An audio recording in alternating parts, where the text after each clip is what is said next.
C'était il y a moins d'un an. Des centaines de milliers de Français dans la rue pour défendre la retraite à 60 ans. Malgré l'adoption de la réforme, le sujet reste explosif. Alors les propos du Premier ministre ont fait leur petit effet. Il faudra aller vers une fiscalité des entreprises commune à la France et à l'Allemagne. Il faudra aller vers un temps de travail commun. Il faudra aller vers un âge de retraite commun. Il faudra aller vers une convergence progressive de l'organisation économique et sociale de nos deux pays. Se rapprocher du modèle allemand et donc travailler plus longtemps. Chez nous, l'âge légal de départ en retraite sera de 62 ans dès 2018. En Allemagne, il est actuellement de 63 ans.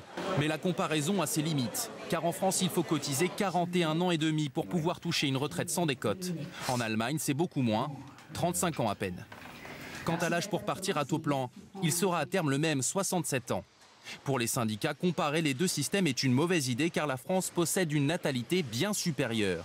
Elle a donc moins de problèmes pour financer ses retraites. L'opposition crie, elle, à la manipulation.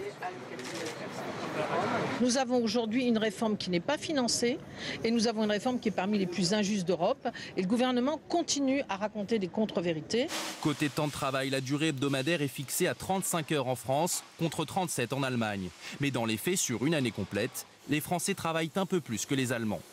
Mais à ce stade, le gouvernement l'assure, aucun projet d'allongement du temps de travail ou de l'âge de la retraite n'est prévu dans ces cartons.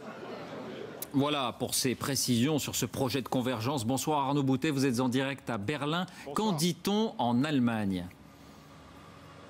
Les Allemands ne peuvent que s'en féliciter. D'abord, une harmonisation fiscale, cela signifie que des entreprises françaises ou allemandes pourront beaucoup plus facilement s'installer de l'autre côté du Rhin.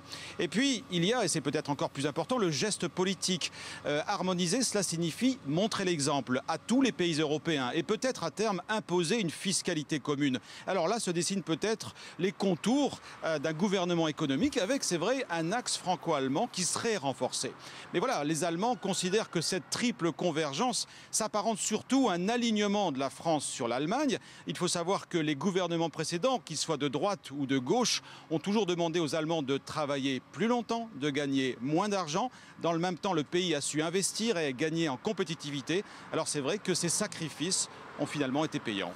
Arnaud Boutet à Berlin, merci Arnaud. Et signe des temps, plusieurs pays émergents associés au Canada et au Royaume-Uni lancent un appel à quelques semaines du G20 à la zone euro. Ils demandent de la cohésion et de la volonté politique.